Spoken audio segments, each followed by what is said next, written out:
बेकायदा बांधकाम 10 वर्षांपूर्वीचं होतं तर 10 वर्ष झोपा काढल्या का?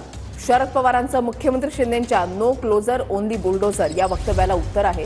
बेकायदा बांधकामं पाडणं म्हणजे उशिरा सुचलेलं शहाणपण अशा शब्दात शरद पवारांनी टीका केली आहे. बेकायदा बांधकामांसंदर्भात नो क्लोजर ओनली बुलडोझर असं मुख्यमंत्र्यांनी म्हटलं होतं. मुख्यमंत्री एकनाथ शिंदेंनी जे वक्तव्य केलेलं होतं त्यावर आता शरद पवारांनी टीका केली आहे. त्यांचे जे ड्रगचे अड्डे आहेत हे ड्रगचे अड्डे देखील शांत बसावं.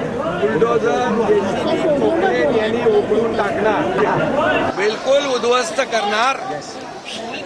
हे ड्रग पूर्णपणे संपेपर्यंत ही कारवाई थांबणार नाही. No closure only bulldozer. जे काम असेल त्याचं ॲक्शन घेतली तर त्याचं काही चुकीचं नाही आणि त्यासाठी मुख्यमंत्री काय म्हणत असतील तर माझी काही त्याला हरकत नाही.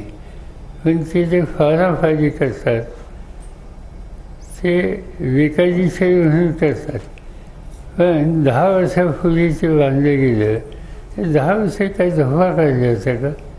एक अर्धा वर्षाच्या नंतर असा निर्णय घ्यायचा निर्णय योग्य आहे बेकायदेशीर म्हणून, पण हे उशिरा सुचलेलं शहाणपण आहे.